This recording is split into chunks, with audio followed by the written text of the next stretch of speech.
Hello everyone, welcome to the lecture for the course Refrigeration and Air Conditioning. Today we will start a new chapter, that is Vapor Absorption System. In that we will see some introductory part in it. Myself Sumit Bardia, Assistant Professor, Department of Mechanical Engineering, Sharad Institute of Technology, College of Engineering, Hyderabad. Today we will cover the following points like Introduction to Vapor Absorption System, Simple Vapor Absorption System, Practical Vapor Absorption System, Properties of Ideal Refrigerant, Absorbent and Refrigerant Absorbent Combination, Advantages of Vapor Absorption Refrigeration System over Vapor Compression Refrigeration System. Then comparison between the Vapor Absorption and Vapor Compression Reference System.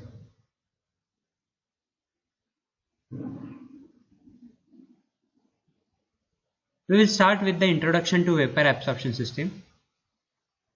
The Vapor Absorption System is an heat-operated system. It is quite similar to the mechanical vapor compression system, which employs reciprocating, centrifugal or rotary compressors. In both the systems, we have the evaporator and condenser. The process of evaporation and condensation of the refrigerant takes place at two different pressure levels to achieve refrigeration in both the cases. The difference between the two systems lies in the method employed to create the two pressure levels in the system for the evaporation and condensation of the refrigerant. They also differ in the manner by which circulation of refrigerant in the system is achieved. The refrigeration by mechanical vapor compression system is an efficient method. However, the energy input in the shaft work, which is high grade energy and therefore very expensive. The work required is relatively large because of compression of vapor, which undergo large changes in the specific volume. For example, for an ideal vapor compression system having COP of 4, the shaft work will be 25% of the cooling effect obtained. So it is work required is very relatively large. We need to compression of vapor which changes in the large specific volumes. Thus, if means are available for raising pressure of the refrigerant from evaporator pressure to condenser pressure without much changing its volume, it is possible to reduce shaft work substantially. In order to achieve this, in the vapor absorption system, the refrigerant vapor is dissolved in an inert liquid at the same pressure as the evaporator, and the solution so formed is pumped to a container at condenser pressure. Thus, liquid which is practically incompressible and undergoes practical no change in specific volume requires very little work for raising its pressure. After raising its pressure, the refrigerant is separated from solution by heating. This vapor, which is at condenser pressure, goes to the condenser, expansion valve and evaporator, just as in the case of vapor compression system. Okay. Now next we will see about the simple vapor absorption system, how it works, how it differs from the vapor compression system, that we are going to see. We know that in vapor compression system there are four major components, that is compressor, condenser, expansion valve and evaporator. Now what is the difference in the components of simple vapor absorption system, that we are going to see. Now here the figure shows a simple vapor absorption system. It consists as an absorber, pump, generator, pressure reducing valve to replace the compressor. Now compressor is replaced with absorber, pump, generator and pressure reducing valve. The other components of the system are remain same, that is condenser, expansion valve and evaporator, as in the case of vapor compression refrigeration system. Now how it works? Now here the ammonia vapor leaving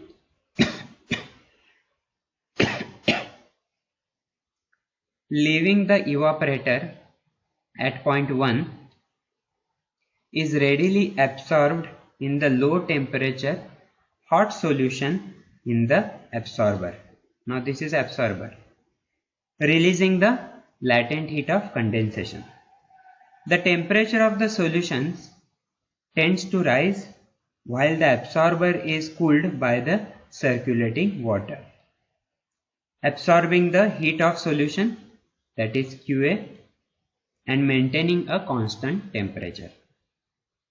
Now here the strong solution which is prepared in the absorber, rich in ammonia, means more quantity of ammonia, less quantity of water, is pumped. Here pump is increases the pressure of the solution up to around 10 bar to the generator here, where heat Qg is supplied from the external source like steam, electricity, gas flame, etc.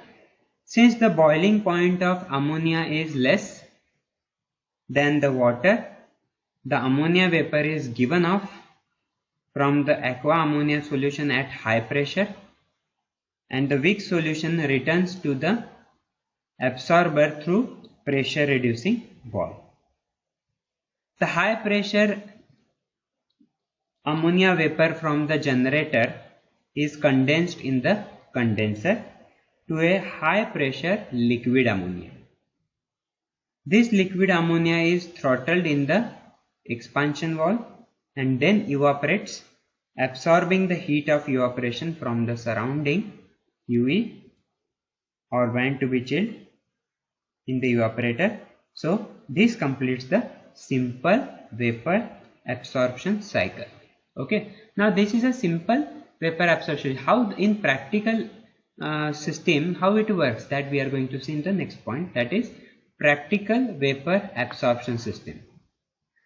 Now although a simple vapor absorption system can provide a refrigeration, but its operating efficiency is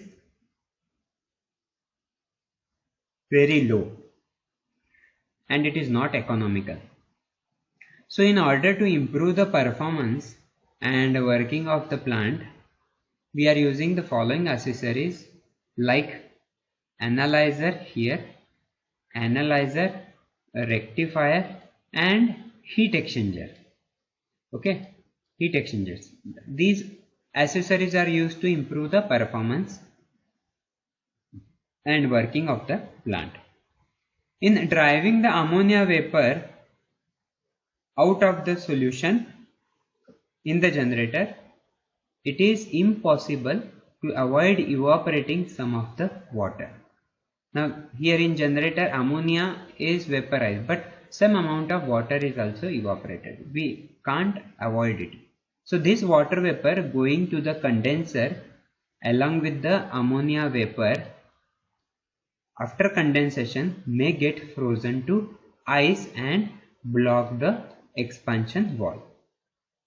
So an analyzer rectifier combination is used to eliminate water vapor from the ammonia vapor going into the condenser. Now what is the working of analyzer? The analyzer maybe is an integral part of the generator or made as a separate piece of equipment also. Is a direct heat exchanger consisting of series of trays here mounted above the generator. The strong solution from the absorber flows downward over the trays to cool the outgoing vapors. Since the saturation temperature of water is higher than that of ammonia at a given pressure, it is the water vapor which condenses first. As the vapor passes upward through the analyzer, it is cooled and enriched by ammonia and the liquid is heated. Thus the vapor going to the condenser is lower in temperature and richer in ammonia, and the heat input to the generator is decreased. Okay, so that is the working of analyzer. Now what is the function of rectifier here? A rectifier is nothing but a water cooled heat exchanger which condenses water vapor and sends back to the generator from here, sends back to the generator. Thus final reduction or elimination of the percentage of water vapor takes place in the rectifier. Okay. Now next is the heat exchangers. The heat exchangers provided between the pump and generator, here this is heat exchanger, is used to cool the weak hot solution returning from the generator to the absorber. The heat removed from the weak solution raises the temperature of strong solution here, leaving the pump and going to analyzer and generator. This operation reduces the heat supplied to the generator and the amount of cooling required for the absorber. Thus the plant economy is enhanced by using this heat exchanger. Now next heat exchanger is provided between the condenser and evaporator, may also be called as subcooler. In this heat exchanger, the liquid refrigerant leaving the condenser is subcooled by the low temperature ammonia vapor from the evaporator. This subcooled liquid is now passed to the expansion valve and then to the evaporator.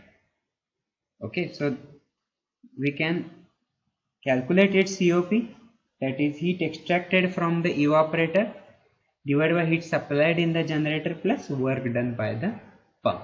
So by this equation we can calculate COP of this practical vapor absorption system. By these two heat exchangers, definitely the enhancement in the efficiency of the plant will see we can use by using this practical type vapor absorption system.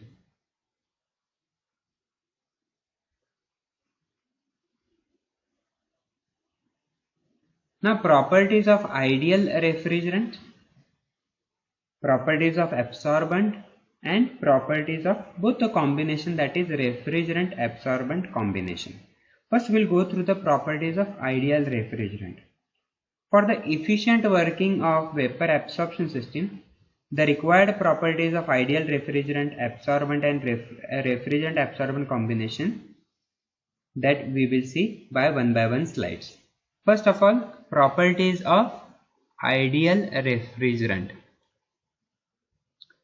Now what is the property? The vapor characteristics should be such that will permit boiling at 2 degree to 10 degree and condensation at 40 degree Celsius or above at pressure not far from the atmospheric. It should be near to the atmospheric. So that is the first property of ideal refrigerant. Second, it should have large latent heat of vaporization. That is very much important. Higher critical temperature, so that it will not the liquid will have to condense above that temperature. If low critical temperature is there, so critical at which vapor cannot be condensed, so we need to go for higher critical temperature. Low specific heat, definitely we need to go for lower specific heat. Stability in complete cycle, so stability should be there in the cycle itself, so that will give you the particular properties of ideal refrigerants. Okay, now what will be the properties of ideal absorbent? Greater affinity for the refrigerant, heat liberated should be minimum, high boiling point is required, low specific heat is required, and of course chemical stability is also required. It should not change its property while any chemical reaction is taking place. Next is the combination of the properties. If you are using both refrigerant absorbent, then you need to go for a particular properties of the ideal refrigerant absorbent combination. The refrigerant should have high affinity for the absorber. The combination should have high degree of negative deviation. Yes. The mixture should have low specific and low viscosity. It should be non-corrosive. It should have small heat content. The mixture should have low freezing point, and there should be a large difference in the normal boiling points. Okay, so refrigerant absorbent combination, for that these properties are required. Advantages of vapor absorption over vapor compression system. Before that, I want to discuss something about the combination. Out of many combinations tried so far, there are total around 49 refrigerants coupled with various absorbent to give 180 combination. 180 combination as possibility. Two combinations are really in common use in the air conditioning application, that is ammonia water combination and lithium bromide water combination. So these are very much famous in the applications so far. Ammonia water absorption system finds a significant place in large tonnage industrial applications. Okay. The only disadvantage is that it generates more heat in absorber. When it is absorbed, therefore cooling must be provided and special material should be used, as it is a corrosive to metals. That you need to remember. Okay. The next is advantages of vapor absorption over vapor compression. First is no moving part in the system except the aqua pump motor, that is the only moving part, but it requires a very negligible amount of electricity. The pump motor is quite small as compared to the compressor motor in the vapor compression system. Second advantage is quiet in operation, little wear and low maintenance cost. In vapor compression system, due to motor, the noise is there. So in absorption system, no noise is there, little wear is there, and low maintenance cost is there. Third one, that is any readily source of thermal energy, maybe process steam, hot gases from the furnaces, solar energy, we can use it, may be used for the generator. Okay. Hence, can be used in places where electrical energy is not available or is costly. So, their vapor absorption system is more efficient. Can be built in capacities much larger than that of compressor unit. The vapor absorption system can be built in capacity well above 1000 ton of refrigeration, each of which is the largest size for single compressor unit. Steam which is used for winter heating, same can be used in summer for heating in the generator. In practice, the temperature of vapor leaving the generator is of the order of 340 Kelvin against above 420 Kelvin in case of vapor compression system. Therefore, here in vapor absorption system, smaller condenser is required. Okay, the capacity of the absorption system is controlled by adjusting the steam or the generator temperature, even if the evaporator pressure falls. On the other hand, the capacity of compression system decreases rapidly with reduced evaporator pressure. Next, about the absorption system can be operated at the designed COP even at part loads or reduced evaporator conditions by the appropriate control of generator temperature. Here the load variation do not affect the performance of vapor absorption system.